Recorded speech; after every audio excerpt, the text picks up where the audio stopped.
My name is Jack Turner, and I'm sitting in my cramped apartment at 2 in the morning, staring at a text message that just changed everything.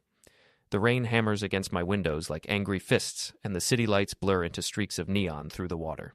I've been a financial analyst for 20 years, the kind of guy who notices when numbers don't add up, when patterns emerge from chaos. Tonight, the biggest pattern of my life just slapped me across the face. Before we dive deeper into this story, I have one small request. Please subscribe, drop a like, comment, and hit that hype button to boost this channel so more people can discover these incredible Reddit stories. I took $520,000 from your secret account to fund my startup. You're welcome. Time to put that money to real use instead of letting it rot. Alyssa. I read it 3 times before the full weight hits me. My wife of 15 years just cleaned out what she thinks is my personal nest egg. The irony tastes like copper pennies in my mouth. Well, darling, I say to the empty room, my voice dripping with the kind of sarcasm that could strip paint. Bold move. That account has more eyes on it than the Pentagon. I lean back in my desk chair, surrounded by monitors and financial documents. Most people see my apartment as a sad bachelor cave, but it's actually my command center. Every screen tells a story. Every spreadsheet reveals secrets that people think they've buried. Alyssa always called me the boring numbers guy, never realizing she was married to a wolf in accountant's clothing. My phone buzzes with another message, this time with a photo attached. It's Alyssa and her lover, Ronan Blake, clinking champagne glasses in what looks like his penthouse apartment. He's got that smug investor smile, all teeth and no soul, while she's practically glowing with triumph. The caption reads, "Celebrating our big score. Jack will never see this coming." I screenshot everything and upload it to my secure server. Then I pull up the security camera feeds I've been monitoring for months. Yes, I know about Ronan. I've known for 6 months, ever since I installed those tiny cameras around our house and tracked her phone.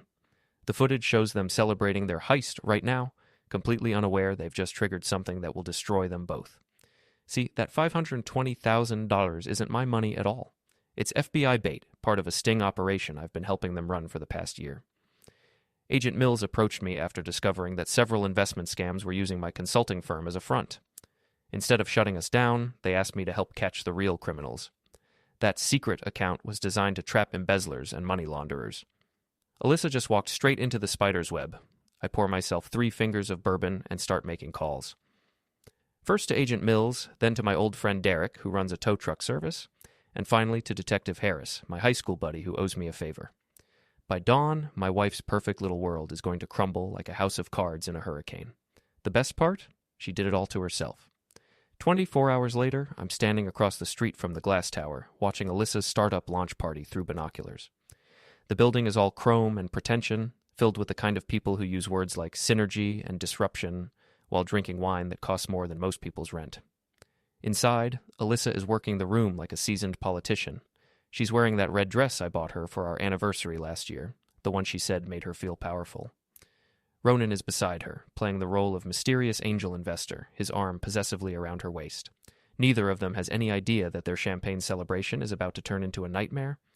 My phone buzzes. Agent Mills? We're moving in. You sure about this, Jack? I text back. Never been more sure of anything in my life. At exactly 8:47 p.m., 6 FBI agents in tactical vests storm through the main entrance. The party noise dies instantly, replaced by confused murmurs and the sharp click of high heels as people scramble for exits. Through my binoculars, I watch Alyssa's face drain of color as Agent Mills approaches her with a warrant. Alyssa Turner, you're under investigation for embezzlement and money laundering. We need to speak with you immediately. Ronan tries to play it cool, but sweat is already beading on his forehead. There must be some mistake, officer. We're legitimate business people. Mr. Blake will need to examine your financial records as well. The money Mrs. Turner used to fund this venture was part of an ongoing federal investigation. I can read Alyssa's lips from across the street. What money? Jack said it was his savings. The agents start seizing laptops, phones, and documents, while the investors scatter like roaches when the lights come on. Within minutes, videos of the raid are flooding social media. Startup raid and a glass tower bust start trending. The entrepreneur community loves nothing more than watching someone else's empire crumble. My phone rings. It's Alyssa, calling from inside the building. Jack, you have to help me. The FBI says the money I took was part of some investigation. You never told me. Told you what, sweetheart? That you shouldn't steal $500,000 without asking? That maybe you should have discussed major financial decisions with your husband? Novel concepts, I know. This isn't funny. They're treating me like a criminal. Aren't you, though? I mean, technically speaking, taking money that doesn't belong to you is the definition of theft.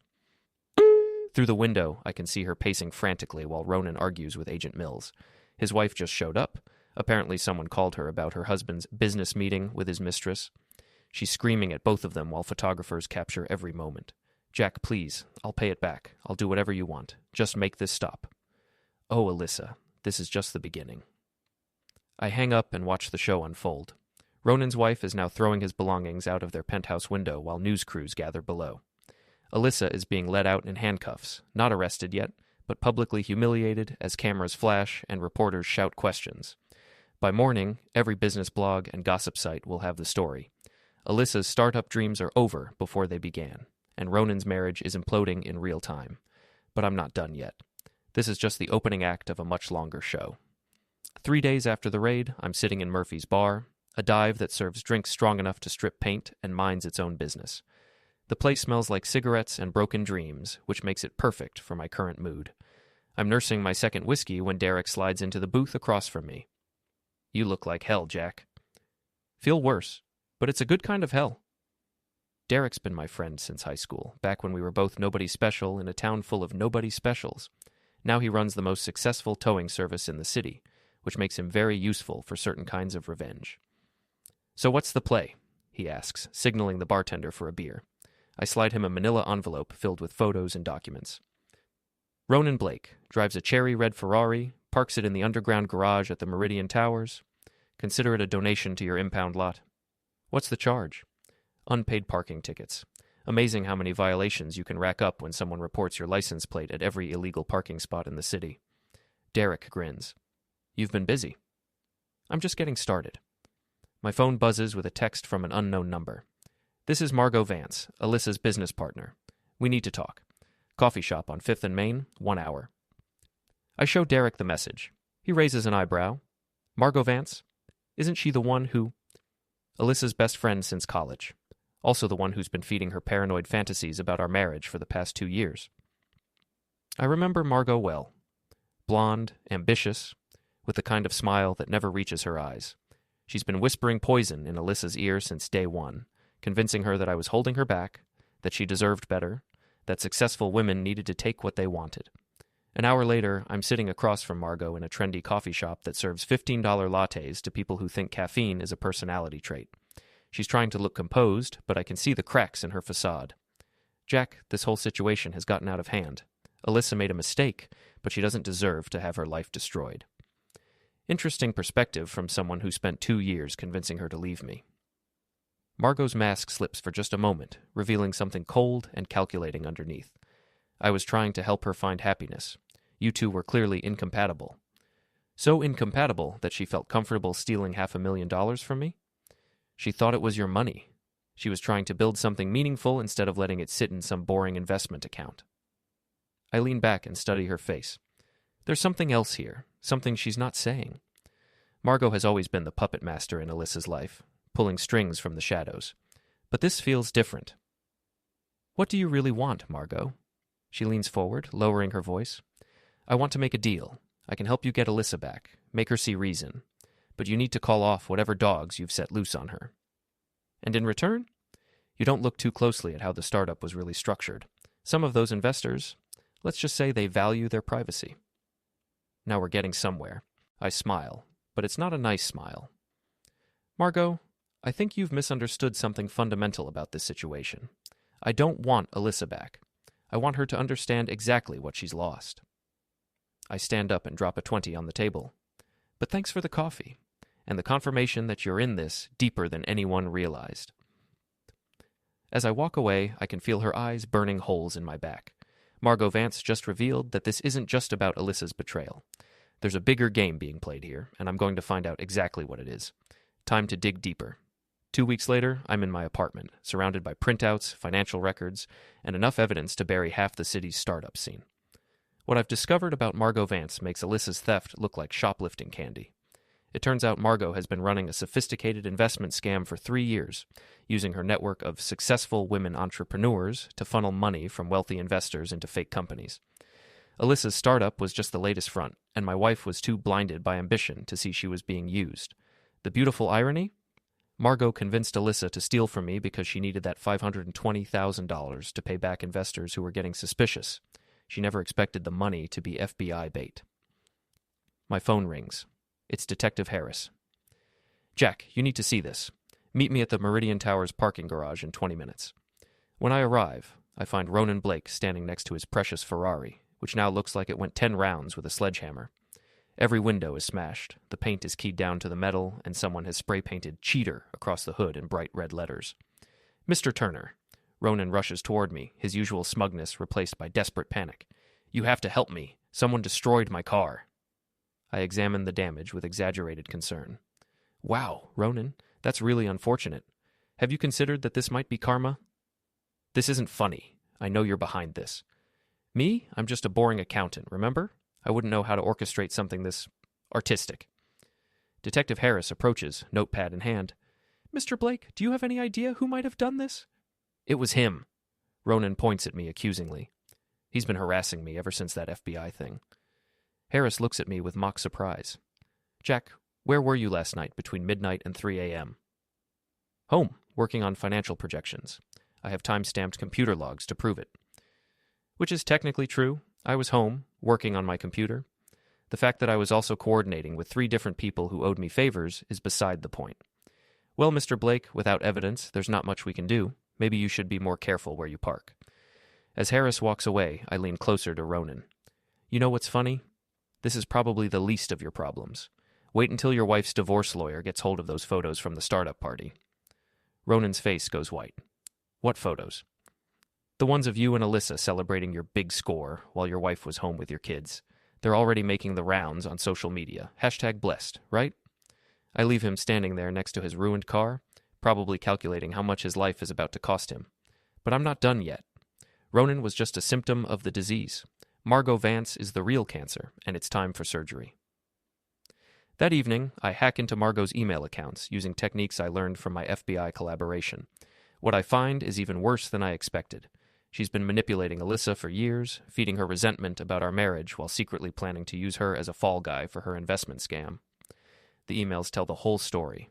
How Margot identified Alyssa as the perfect patsy, how she cultivated the affair with Ronan to make her more reckless, how she guided her toward stealing from me because she needed that specific amount to cover her tracks. Alyssa wasn't just unfaithful, she was a pawn in someone else's game. But here's the thing about pawns. Sometimes they're worth sacrificing to get to the king. The public square in downtown is buzzing with the usual mix of street performers, food vendors, and people trying to look important while staring at their phones. It's the perfect venue for what I have planned. Maximum visibility, multiple witnesses, and enough foot traffic to guarantee that everything will be recorded and shared within minutes. I've spent the last week setting up this moment, calling in every favor and manipulating every connection I've built over 20 years in this city. Alyssa thinks she's meeting me to discuss reconciliation. Ronan thinks he's here to negotiate some kind of truce. Margot believes she's coming to finalize a deal that will make all her legal problems disappear. They're all wrong. I arrive early and set up my equipment. A portable projector, a wireless speaker system, and a laptop loaded with enough evidence to destroy all 3 of them. The beauty of modern technology is that you can ruin someone's life with nothing more than an internet connection and a flair for the dramatic. Alyssa arrives first, looking haggard and desperate. The FBI investigation has been front-page news for 2 weeks, and her social media mentions are a wasteland of mockery and schadenfreude. She's lost weight, and there are dark circles under her eyes that makeup can't hide. Jack, thank God you called. I've been going crazy trying to figure out how to fix this. Fix what exactly? The theft? The adultery? Or the fact that you've been played like a violin by your best friend? Before she can answer, Ronan appears, looking even worse than she does. His wife has filed for divorce and taken the kids to her mother's house. His business partners have frozen his accounts pending investigation. The man who once strutted around like he owned the world now looks like he hasn't slept in days. Turner, we need to talk. This vendetta of yours has gone too far. Vendetta? I prefer to think of it as accountability. The final piece arrives right on schedule. Margot Vance, dressed in an expensive suit and carrying herself with the confidence of someone who still thinks she's in control. She surveys the scene with calculating eyes, probably already planning how to spin this to her advantage. Well, isn't this cozy? The gang's all here? I smile and power up my equipment. A crowd is starting to gather, drawn by the promise of drama that hangs in the air like ozone before a storm. "Ladies and gentlemen," I announce, my voice carrying across the square through the speakers, "welcome to the final act of a very expensive education in trust, betrayal, and consequences." The projection screen lights up with the first slide, a photo of Alyssa and Ronan celebrating with champagne, time-stamped just hours after she stole from me. 3 weeks ago, my wife cleaned out what she thought was my personal savings account to fund her startup. What she didn't know was that the money belonged to the FBI, and I was helping them catch financial criminals. Gasps from the growing crowd. Phones come out, recording everything. But that's not the interesting part. The interesting part is why she stole it. The next slide shows Margot's emails, blown up large enough for everyone to read. Her instructions to Alyssa about how to access my accounts, her promises that I would never notice, her assurances that successful women take what they need. Meet Margot Vance, puppet master extraordinaire. For 3 years, she's been running investment scams using other women as fronts. My wife was just her latest victim. Margot tries to run, but the crowd has grown thick around us. There's nowhere to go. Wait, there's more. I click to the next slide. Financial records showing how Margot's fake companies moved money between accounts, always staying one step ahead of investigators. She needed that $520,000 to pay back investors who were asking uncomfortable questions, so she convinced my wife to steal it. Alyssa stares at the screen in shock.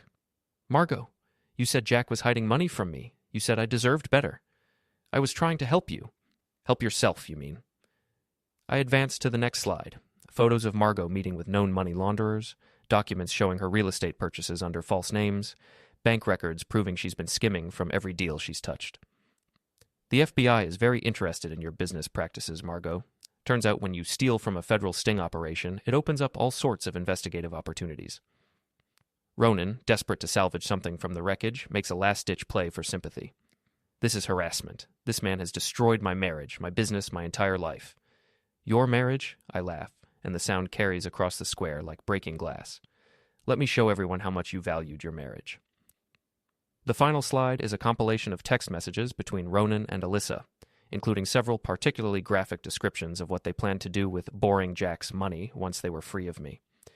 These are the people who thought they could steal from me and walk away clean. They thought I was just a boring accountant who would roll over and accept betrayal. I turn off the projector and face them directly. Here's what's going to happen. "Margot, the FBI will be arresting you within the hour. Your investment scam is over, and everyone you've stolen from will get their money back. Ronan, your wife's divorce lawyer now has copies of everything we've seen today. I hope she was worth half of everything you own. And Alyssa?" I pause, savoring this moment I've been building toward for weeks. "You're going to spend the rest of your life knowing that you destroyed our marriage for a man who was using you and a woman who saw you as disposable. You'll rebuild your life eventually, but you'll never trust your own judgment again. Every friend, every relationship, every business deal will be shadowed by the knowledge that you're the kind of person who steals from the people who love them." The crowd is silent, hanging on every word. They called me the villain in this story. But villains don't expose corruption, return stolen money to its rightful owners, and make sure justice is served. They just get even. I pack up my equipment while FBI agents move through the crowd toward Margot. She's finally realized that her web of lies is collapsing, taking everyone caught in it down with her. As I walk away from the square, I can hear the crowd buzzing with excitement, already sharing videos and planning their own social media posts about what they've witnessed. By tonight, this will be the most talked-about scandal in the city's history. Justice isn't always served in courtrooms. Sometimes it happens in public squares, witnessed by crowds, recorded for posterity, and shared until everyone knows exactly who the real villains were. They wanted to play games with my life. I just taught them that I play to win.